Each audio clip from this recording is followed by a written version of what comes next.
Thank you guys all so much for coming. This is a great turnout. Thank you all, and congratulations to everyone that has work in the show. For those of you that don't know me, I'm Christina Baril. I'm the exhibitions director here, and it's with great pleasure that I welcome Virginia Shearer. She did a wonderful job curating the show, and if you don't know, Virginia is the executive director over at the Sarasota Art Museum. So we're very lucky to have her. If you don't mind, yes. If you don't mind silencing your phones, that would be really great. And we'll be taking a couple people over Zoom if they're interested. But yeah, without further ado, we'll get right to it. Great. Well, it's great to see you all here, and I want to tell you just how grateful I am to have had this opportunity. So thank you so much for inviting me to be a part of this process. It was very enlightening, and I have to say very inspiring to see such a wonderful outpouring of really exceptional talent. And to go through this review process, it was challenging for me, but also a really great learning opportunity to get to know your work better and the work of, this wonderful group of artists that we have in this community and beyond throughout the state of Florida. So it was really, really incredible to get to see the diversity of the work, even within the theme, kind of delving into beauty and all of its aspects and then into the grotesque. So it was challenging to look at all of that together and then to hopefully, tease out what might resonate for all of us at this moment in time. And especially, I think, elevate the voices of artists that are exploring these themes deeply over time, because I understand from talking with you a little bit that some of the artists that we're seeing have been a part of your exhibitions in the past and are exploring these topics. So it's super great. Yeah, thank you so much. Yeah, absolutely. So I think this opportunity is for me to learn more about you, the artists that are on view, hear more about the work, and for all of us to be able to do that.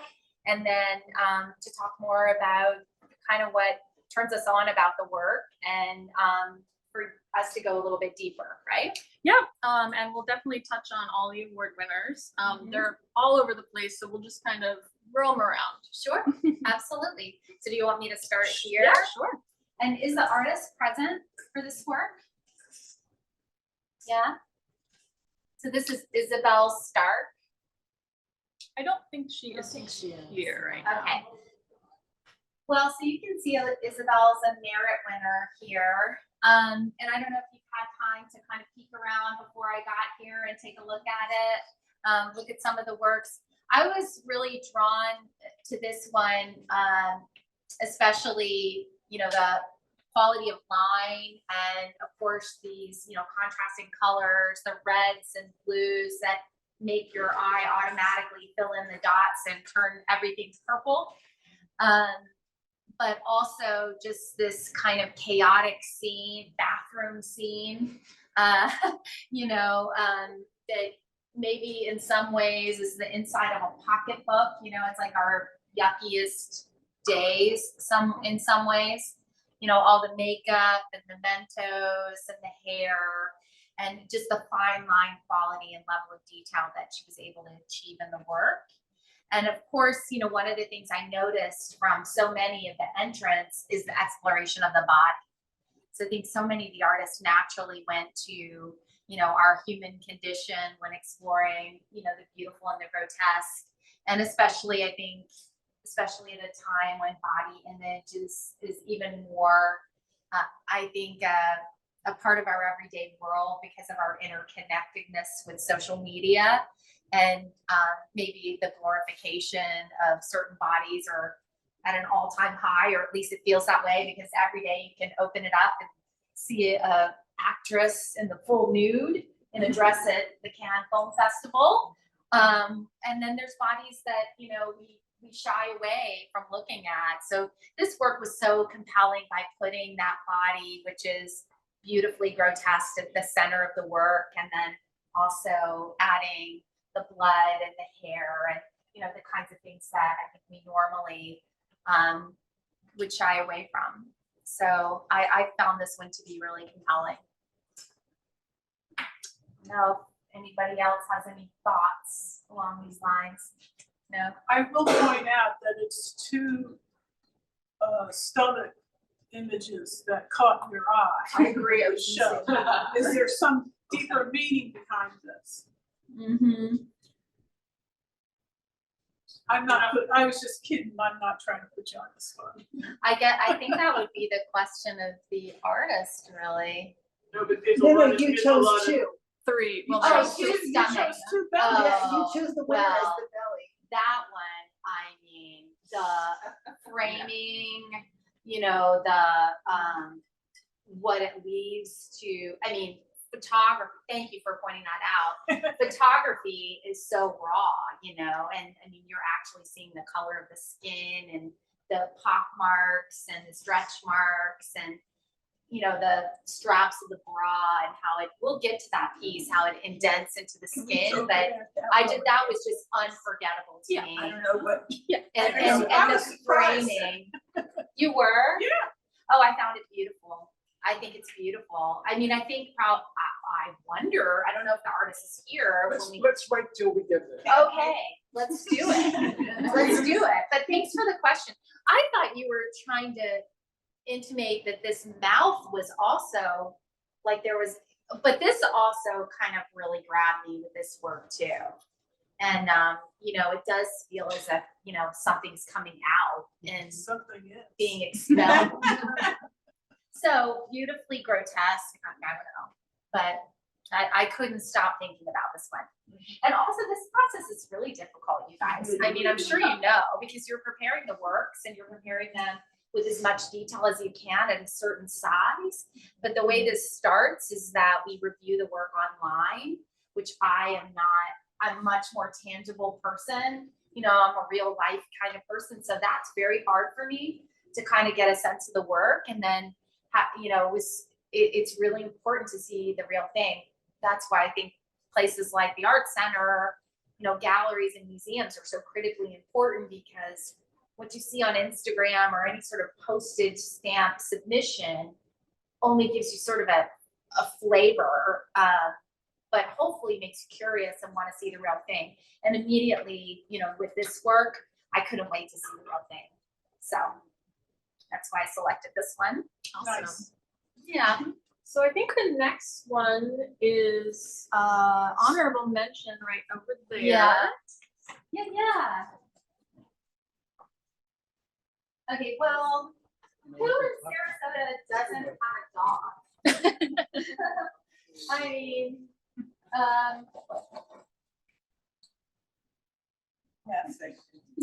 this one I felt was, you know, is like, I like, I'm particularly drawn to different scales of works of art. So, you know, if something's kind of a traditional scale, it registers for me, but I really love miniatures. I think this is just a personal thing, but I also very much enjoy work that's oversized in some way, that is enveloping. So when something's a kind of smaller scale, I immediately want to get in and get closer. And the detail on this piece is just absolutely incredible. And it's scratch board. So, you know, you're dealing with a sharp implement, very fine line. So all the little fur, you know, on this wonderful dog are just incredible. And then of course he's an ugly dog.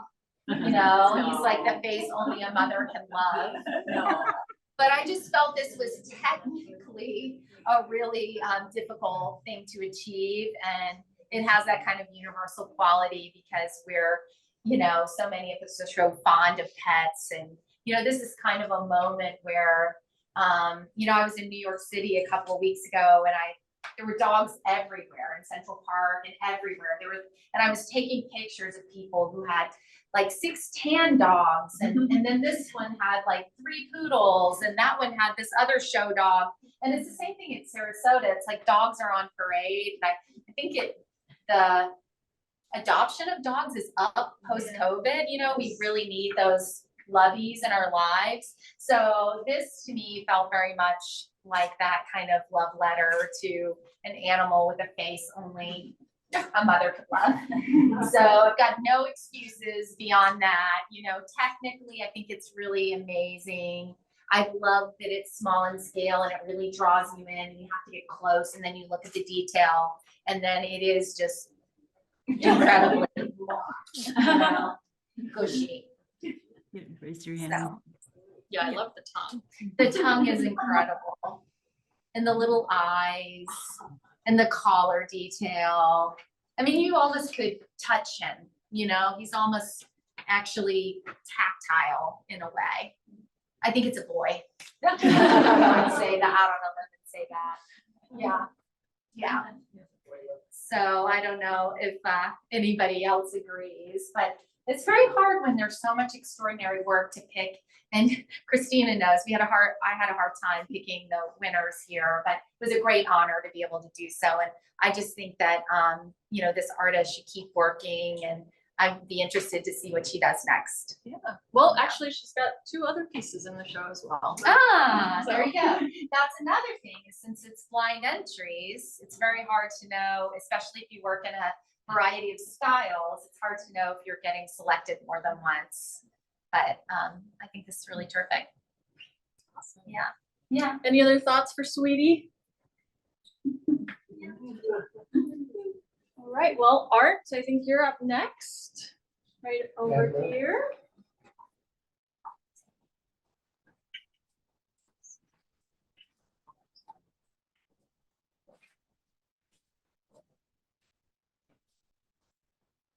Yeah, this was amazing and very hard to choose between the other work of yours in the Yes. show, which is figured you had. extraordinary.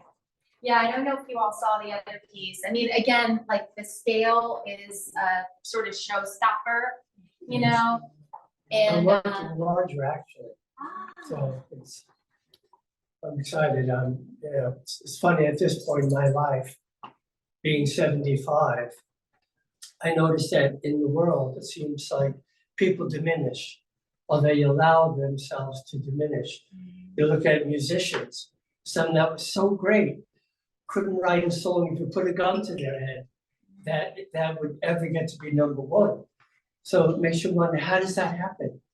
And so for me, I was aware that at a very young age, I could picture myself in high school and that idea passed over me. Am I gonna allow that to happen when I get older?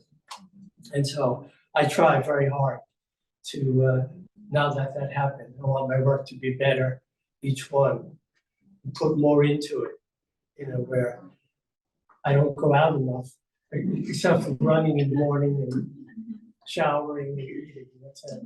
Been working on the work. Well, I was really curious as,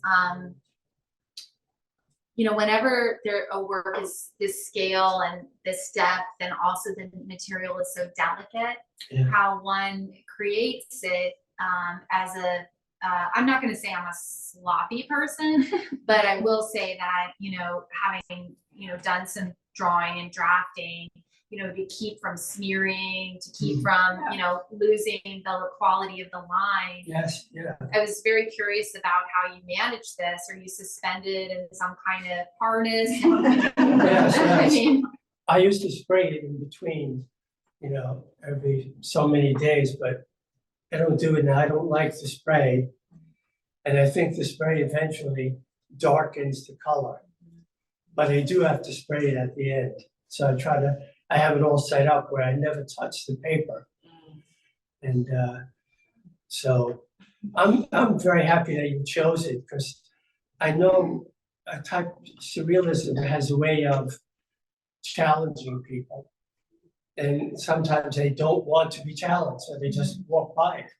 You know, I've been in shows all over in England and California, New York, and people always have to me a slight hostility towards surrealism, because you have to stop and look at it.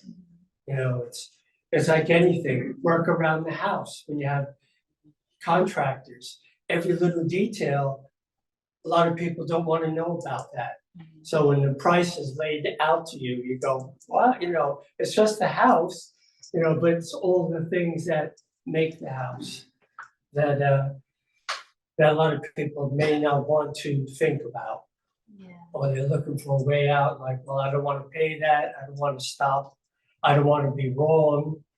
If I look at it, so I was very happy that you chose it. I love this piece personally. I do too. And I'm really excited because when you're home alone and you work many hours, you need a little, a little approval. Yeah. It really keeps you going. It really does. Yeah. Oh, I'm glad. It's like a cold drink on a hot day. Yeah. You do need it. Yeah. So I was very happy that you chose it. And there's so many symbolisms. I don't expect anyone to know all of them, but I do try to make everything mean something.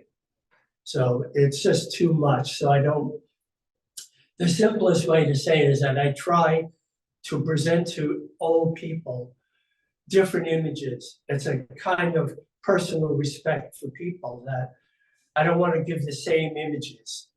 We were talking about that on the way here. Dolly's work, his images are of that time. And so you could see, well, it was the 50s or the early 60s. And this is a different time. So how do I come up with ideas different from my other pieces? And I don't want to copy. A lot of artists use the same images. And for me, I see that as a shortcut. Even with my work, I have to go over each piece about 4 or 5 times to get the opacity. Otherwise, I don't want it to be like a painting because I love the pencil strokes, but I don't want it to be either way. I don't want it to look too much like pencil. Yeah. I want to. Well, I have a question for you. And Yeah. this is something we talked about a little bit. And you know what? You can say it's really up to us. But I think that's also what he's trying to say about a work that's a little more left to the imagination. But my question is this tree floating away because it's got someplace to go? Or is it knitting itself back Yes. into the forest? Right to ask me that. It's a memory. Memories always seem to escape, and we want to pull those memories back.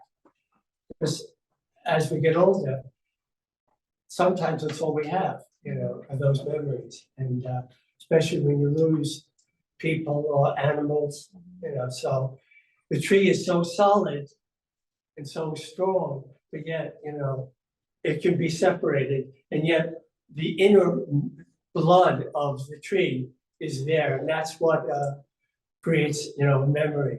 We pull it back in, although it seems to want to separate from us and get further away. So we're not sure, if we imagine those things happening, or did they really happen? And I also did the leaves different. I always try to challenge myself. I was going to do each leaf, and I said, yes, too many people do that, so I don't use reference. I personally, I don't like that. I mean, my goal isn't realism. My goal is to put forth the strength of my imagination. I guess it's like people who fight in the ring. When they win, they yell and hold their arms up. I'm trying to say I'm proud of the fact that my imagination is still strong at my age. At 75, I'm still trying to keep it strong. Can you remind me what the title of the work is? Polymorphing. Yes, Polymorphing. Yes. That's a good title. It is. which in itself it keeps on going on. It's one thing leads to another.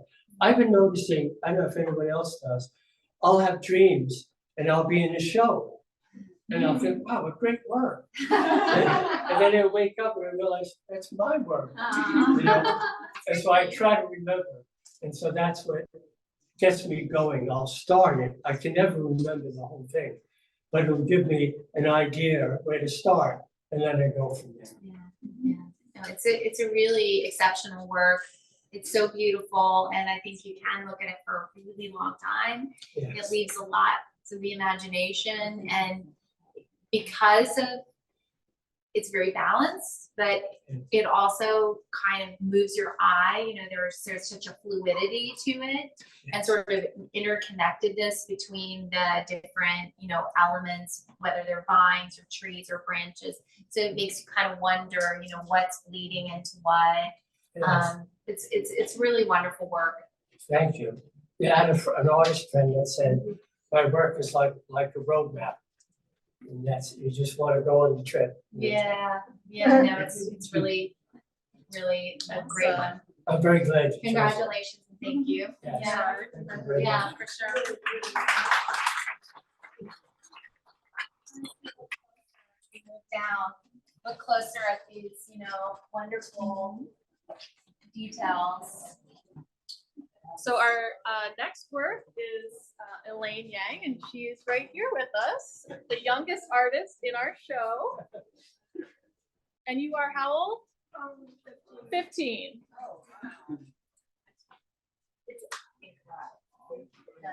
Do you want me, can I put you on the spot to talk a little bit about it? Yeah, sure. So, Yeah.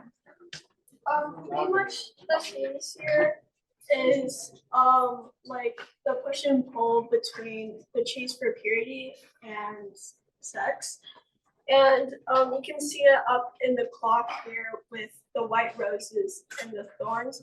And also on the clock I put all ones to show as like time moves on, like it's still the same, nothing's changed really. And I also have themes here of like how society views women as objects. And over here, we have themes of purity again with the doves and the white roses. And you can see over here how the like the face of the lamp digs into her skin and how it harms women. And I also mainly kept to brown colors in this artwork because brown means like passiveness, and yeah, pretty much that's what's going on in this piece here. Yeah, amazing. Thank you. It's really an incredible work. It's very arresting, and I was so happy that, you know, it came on the sight line around the corner, because it's the kind of work that makes you want to come all the way down the hallway and see it. So you're drawn directly into it. It's very magnetic. And then, of course, you know, you have to kind of double back and look at everything you missed along the way. But that's what great works of art do. They pull you in. They're super compelling.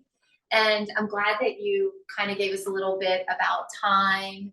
I was very struck by the beautiful female figure and just this idea about the light that we have inside and where is that light stored, you know. And I think there are so many things you could get into, but the way that women are often seen and depicted, the light might be on the bottom side rather than the top side. So I thought that was really extraordinary.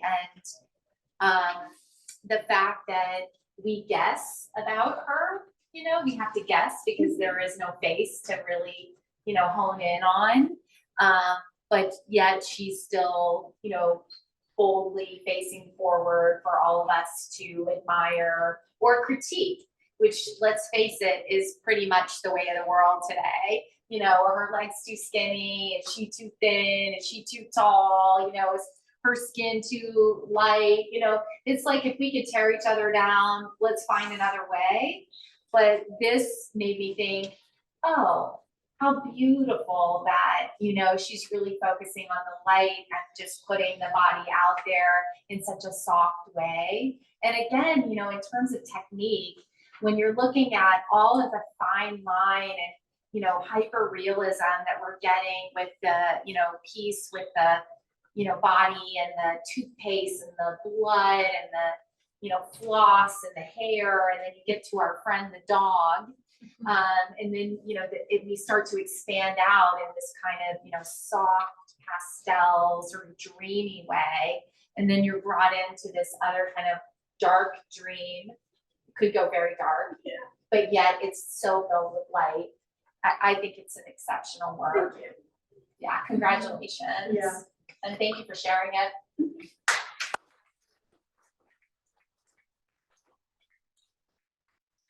Beautiful. Yeah. Great. So we're heading right down there. Number 3. You see me inside of my nose. No, no, no.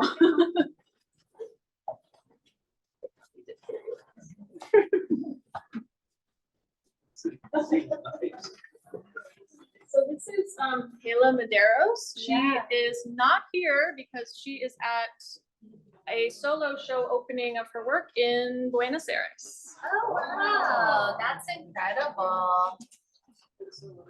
So can you all see this? This one's really delicate. I'll get out of the way and let you look at this one. It's so beautiful. This was again, when you're looking at the little photographs online, it's really hard to, ascertain the kind of depth of the color, the line, and of course the texture. And I think this is really interesting because this artist, rendered this on almost like a discarded paper bag or tissue paper.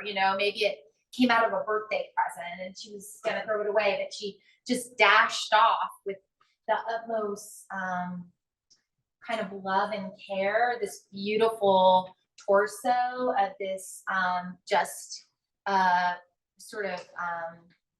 what would you say, like fertile woman, she's just about to erupt. So motherhood is the title. And she has this bird's nest for her breast. And then she has a bird, in, the sort of nether regions where the baby will come out. And is the bird sleeping or resting, or is the bird not even alive? It's very hard to tell.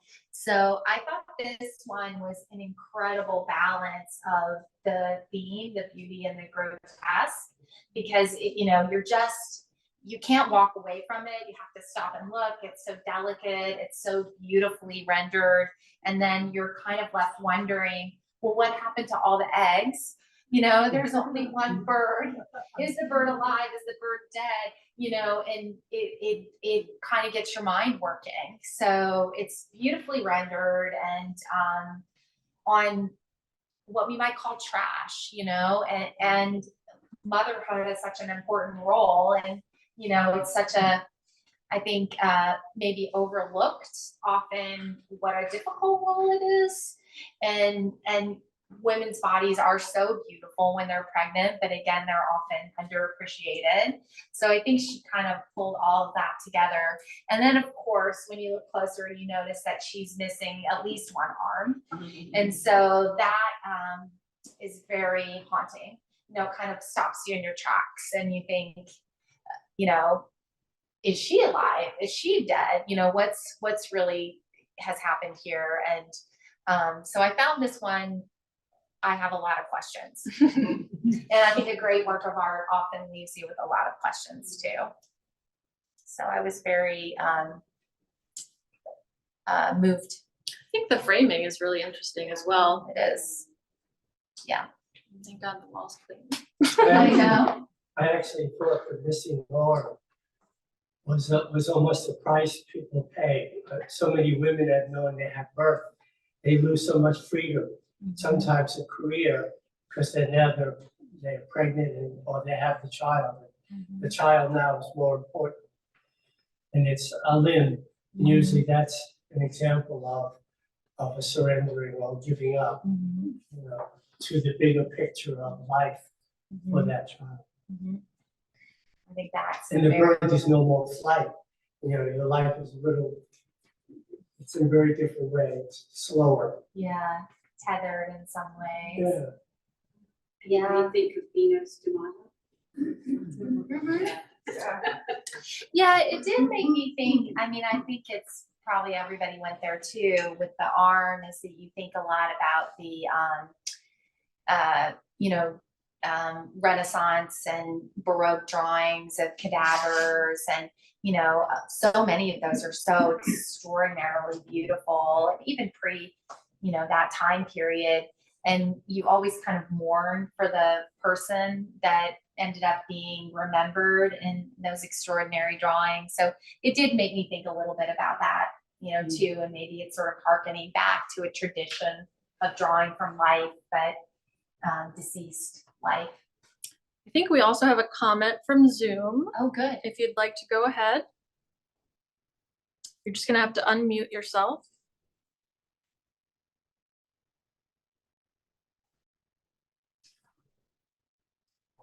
Okay. Maybe not. Okay. We can come back to Sure. it if we need to. Yeah. All right. Okay.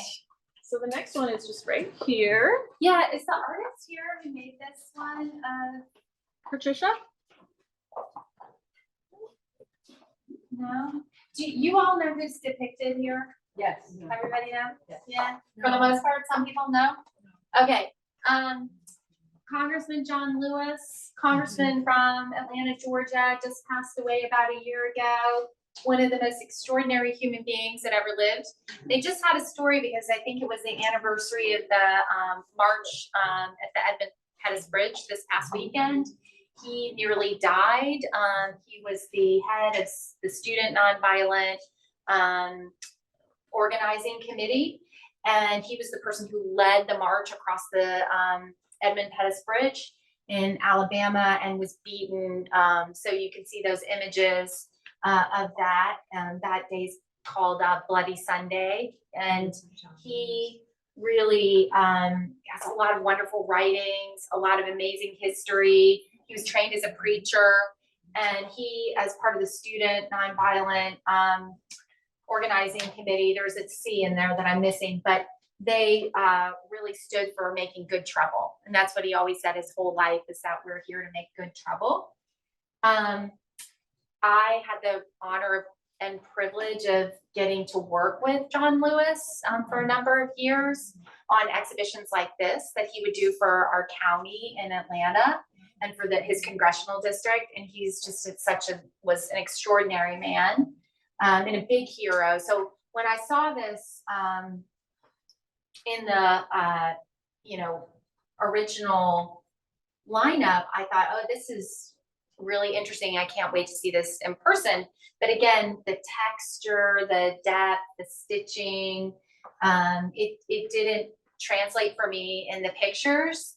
But once you get here and you get up closer, which I encourage you to look, it's extremely tactile. And you can see he's kind of coming out of the picture plane, which I would not doubt that you couldn't take a John Lewis and pin him like a butterfly without him getting out and making a difference. So I just thought this was really incredible and very powerful, and a great way to honor a great person. So I thought this was very well done. I hope if you know Patricia, I hope you tell her, I just think it was extraordinary, and he would have loved it. I will tell you that right now. He would have gotten a kick out of it. Great person. Yeah. All right. So actually, I think our next award winner is going to be in Gallery 3. So right past the double doors.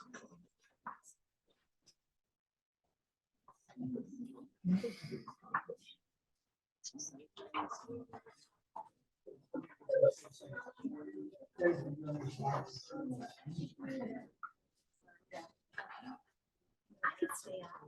I could stay up.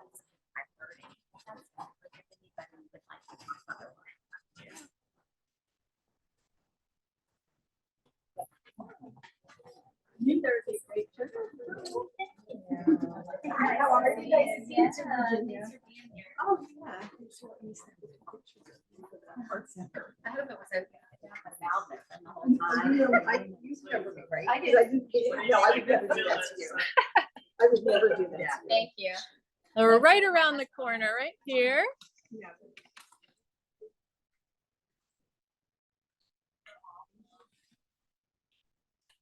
Yeah. No, and then I don't have to snap when you're talking. Is the artist here? She could not make it. I think she's maybe on the Zoom. She's maybe on chat. Zoom. She is on the Zoom chat. So Marisol, if you'd like to Oh, wonderful. speak at all, please feel free. Hello. Hi. I'm a little sick, so I couldn't make it. But She's not feeling if you have any questions, I'm more than honored to answer. Thank you. Absolutely. So Marisol Ruiz, right, is the artist, and Yeah. you're based in Miami? I'm originally from Miami, currently in Port St. Lucie. Nice. Do you want to, since you've got the mic, and I think everybody can kind of hear you, want to tell Okay. us about what was your sort of driving impulse to make this work, and Sure. how you think it fit into the theme? Definitely. So most of my practice works with hair sometimes, and it really is kind of like to give me sense of identity. My family is mixed race, so I'm Cuban American, and my children's father is African American. So this certain piece actually kind of deals with, the struggles of trying to find an identity for my children, coming from a mixed home. It's placed, the hair is placed on a kitchen towel, so I work a lot with textiles, excuse me. And the kitchen towel is there to represent kind of like the motherly role that I have, of the everyday. It's actually a used towel. I washed it before I put the hair on it, but it definitely holds a lot of memory, and a lot of kind of like the repetition of use. So that's basically, I guess, where it's mostly derived from. If you have any other questions, I'll answer. Thank you, Marisol. I'm sorry you're feeling bad, but I'm really glad that you explained that, because it's so interesting when I saw this online, hanging it up, you get these sort of waves, it's almost like a flag on the wall, the space between the way that we've hung it and then, the wall. So it's not just directly, pulled taut. So in some ways it's almost like a flag, which is really wonderful. But I had those kinds of feelings in a way, because I'm a mom, I have teenagers. My son would be using this cloth as a napkin and not, like washing it immediately. There's so much work, so much women's work. And especially I think when you're a mother, especially if they're teenagers, I'm just going to go ahead and say, thank you, moms, for getting us through, and dads too. But, I immediately went to the idea also of women's work, and just how sometimes you feel a little bit maybe stepped on, it could also double as a rug, not just a dish towel. And the hair really got me. And this is something that normally I am a person who cannot really deal with the physicality and the realness, but this was just so delicately the way that you twined the hair and threaded it around and wrote in cursive. I found it really beautiful and like subliminally grotesque, I guess. It's like within the greater beauty of it all, there's just this line of, ooh, it's on the edge. So I thought it was really well done and very interesting, and could land in any contemporary art museum. This is like very now. So congratulations. Thank you. I definitely felt that, that writing me was basically like kind of giving hints of my identity is like lost within the towel, with the continuation of use and all that. So thank you very much. No, absolutely. I think keep working. I'm sure you're working whenever you're not feeling bad and whenever you can to take care of kids. But it's really a wonderful piece, and I think it'll be a good conversation starter, and that's exactly where we want people's work to be and how it should function. It's great. Any questions from the audience? I think we should applaud her. Yeah, Marisol, way to go. Thank you. I appreciate it. Yeah, Thank you, and thanks for being online with us. Of course, of course. Thank you. I'm gonna mute myself now. Okay, feel better. Thank you. The All towel. right. Moms, what color would your towel be if you were a dish towel? You'd be blue and white? Yellow. Yellow. Yellow. How is that attached? Oh, they're just nails. And she's kind of The hair threaded is- the hair in. Oh, It it's- looks yeah. like she's sewn it in with the hair. Whoa. It'd be impossible to decipher that there's any thread. It's very delicate. I think she's sewn it in with the hair. I don't know if she's waving her hand to say yes. But it's really beautiful. And also slightly a little off-putting. I think what's very important about this piece is that it was not in a frame, and I'm glad that you addressed that, because when I first saw that, I was like, oh, that same thing, I was waiting, I was hoping she would be able to tell us about her background and the mom towel. Well, and I think, it's very difficult to move us all to conversations around identity and around appreciation, inclusivity, and appreciation for others. And a lot of times artists try to go that way by being extremely direct, which can work. And then sometimes it doesn't work. It ends up making people feel like they can't join the conversation. But I think this work makes you so curious that you're going to join the conversation and want to go deeper. And then we'll be thinking about it, after this. I think it's very important. Definitely a conversation starter. Absolutely. Yeah. All right, Yeah. so we'll head into gallery 1. And David, you're still here, right? There you are.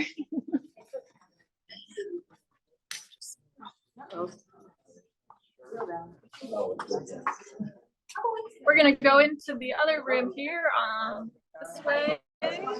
Oops, sorry.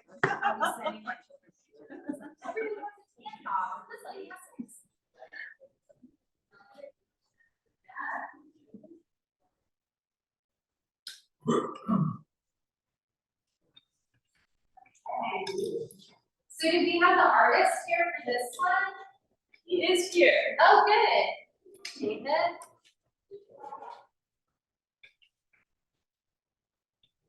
Are you David? Oh, tell us about this and about your work in ceramics. I was really struck by this one in real life, and it's fascinating. I think it really does feel like these people have come out with they're searching right out of it. Come on down. Okay, we've got the artist David here, which is wonderful for us. Yeah.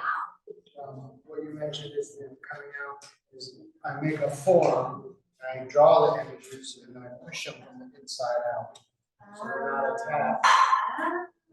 They're not attached, so they can't pop off or anything. And then I carve them in detail and then size them and put the glaze on them. You get kind of an illustration, a sculpture of how you're going to paint it all in one.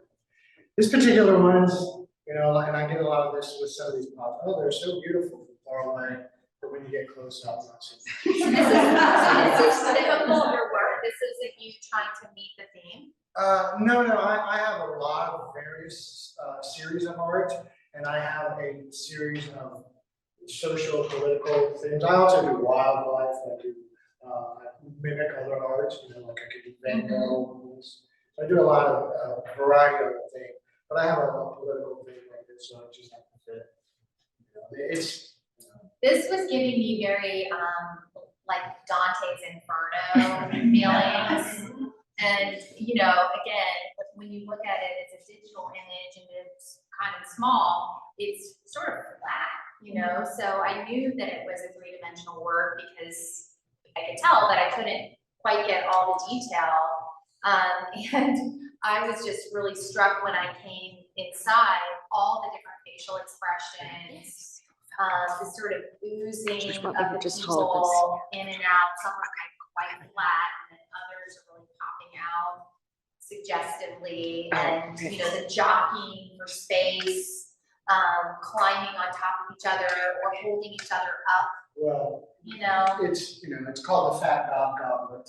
And, at the top, you can see the fatter people and, you know, I'm not, you know, just like reality, they're vibrant color. They're light colored people at the top, and as you get up, you know, they're all happy and content. And some people are happy to hold these people up and prop them up. But as you get farther down, the people get smaller and more diminished and darker, and not so happy. It's the way it is.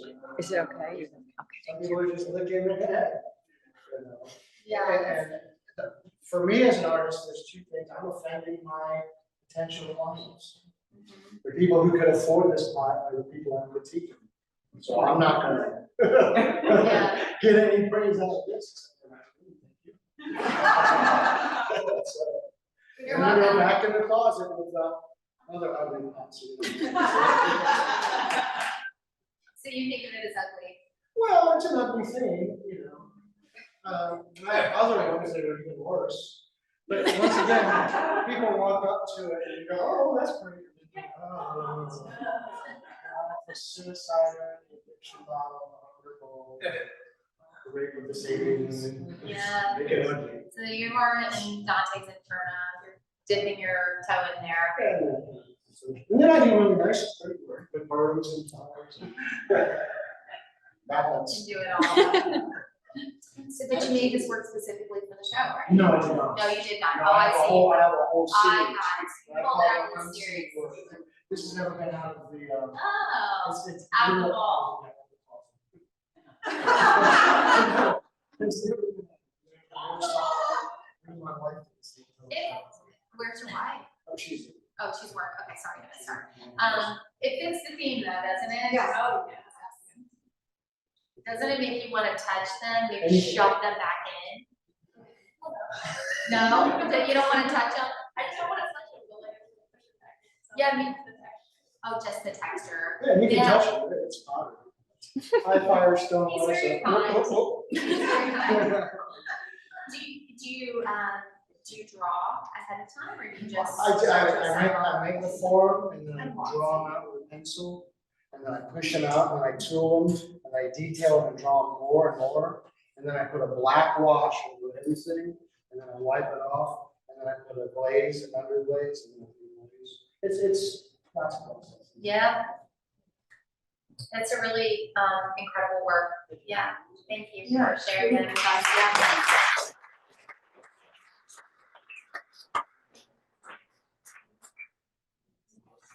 All right, so our last piece is our first place winner, and it is right there in the other room. He is here. Is it he? She. I don't think we have before. I'm sorry. We missed you, but we know you're busy. Yeah.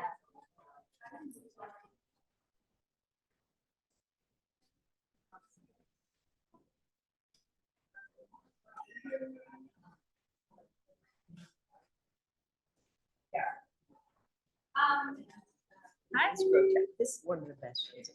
Well, before,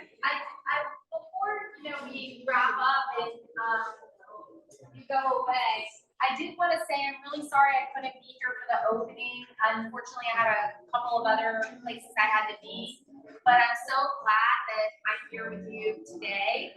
And I'm really excited to meet Priscilla, our #1 award winner. Is she here with us? Or she's on Zoom? She's not. She's not. Okay, bummer, because now we don't know who this is. And now I'm going to walk away not knowing until Priscilla meets me. So we have to have coffee or something so I can learn more. This was the kind of thing, the kind of work that you just can't look away. And I think that's one of the, for me, one of the best things about the work that I get to do, but also one of the best things about the work you get to do. when you go to art centers and galleries and museums is that we get to look. We get to look closely, we get to look again, and sometimes we can't look away. And then sometimes we also can't really forget. And so as a visual person, I'm sure many of you feel the same way. If I know something, you know, if I hear about a movie, I'll read about it or people tell me about it, but I will judge whether I can actually see it or not, because I know I can't unsee it. You know, so it's like you have this visual vocabulary and this memory that's knitting together all the time, all the beauty and wonder and horror that you see. And it's making, you know, this lens that you look at the world through. And I think, you know, we're all in some ways always deprogramming from the way that we were raised, from the beauty standards that we are, you know, drinking through gallon buckets all the time. And then, you know, this amazing thing called life where, you know, the beauty standards that we were all forced to uphold or understand kind of go out the window as we age. You know, like everything starts to change, and you know, you have to learn to find different beauty standards and love yourself differently. And I think that that is one of the very positive things about being alive right now, because while we are, you know, confronted with these images every day and these standards, we also are in a time where I think there's a great appreciation for aging and beauty and aging, and also hopefully for loving one another, you know. And so to me, this reminded me very personally of time I spent with my grandmother as a child, taking care of her, and you know how important it was for me that I got to be the one to comb her hair, you know, or I got to be the one to help her with her contact lenses. You know, I mean, I got to be involved in like the most important part of the day, which was the setup. You know, and at the end of the day, she looked amazing because she had a hat and a suit and lipstick, and she was gorgeous. But beneath it all, there was like a whole process that went into it. So I saw this as very much a loving portrait by someone who wants to keep their loved one, you know, from us in a way, anonymous, but is just focusing in very dearly on a person and finding the beauty in that person while the person's maybe still trying to find it themselves. So to me, this had, you know, just an extraordinary depth of meaning, and in just something as direct as a straight ahead photograph. And it would be completely different if we could see her legs. It'd be completely different if we could see her elbows. It'd be completely different if we could see her face. So it's sort of like your work, you know, where you're seeing just the, you know, edge of the waistband down to the floor. It reads a certain way. This to me is just a very intimate and loving portrait. So I found it to be incredibly moving and kind of like a love letter, you know? Excuse me. I don't understand when the hands pushing it so hard on the belly area. I don't understand why you see that as a love portrait. To me, there's something very, I mean, difficult to tell what's going on here. And I think that's the kind of part of it, that's the grotesque and beautiful content that the person is going for in this request. That's, I mean, those hands are pushing pretty darn hard. Maybe your belly loose. Maybe the person's in pain. Maybe. It is, I mean, I see it as age, the hands are trying to interfere with the youth, with the main woman in the photograph, reminding them, which, you know, a spoiler, like you will get old. And the hands are sort of pulling the person back towards them. which is behind the woman. You think there are two people in separate? Yeah, they're separate heads, they're not her heads, they're old, like the old head, sort of, and everyone has that fear, you know, you're young and then you see old people. That's why we're so critical of old people, so they are being critical to us. I saw pancreatic cancer. Oh. I think in answer to your question, if I can just say something, Yeah. because I've judged in art and photo competitions. I think it goes back to what Virginia said at the beginning about her grandmother. When we look at things, it comes from our mom, it comes from what we've experienced. I did not see anything that you said in that, but I can appreciate what you said, because I also took care of a grandmother and I had to push her back in to get her pants up sometimes. But I didn't see that. I saw someone with pancreatic cancer or stomach cancer there. Well, and isn't it interesting what a number, culture and fashion and everything does to us, because I had forgotten that time, like it's in me, but I'd forgotten how beautiful I thought she was until I started really focusing on this photograph, and it like zoomed me back 40 plus years. So I think that's the great thing about art, is we all see what we see, and you're gonna find the things that resonate in whatever touchstone you have. I think the photograph has great impact. I just don't see it in it where you see it. Yeah, and that's okay. How could you? It's very personal, but I don't think you can discount that it's a really extraordinary photograph from the way that it's framed, No, the way that it's composed, the way that you're getting this tiny little bit of lace. I see what you're saying, Art, but at the same time, I think it is really the person's hand. The person's hands obviously have a lot of sun color, and whereas the skin underneath wouldn't.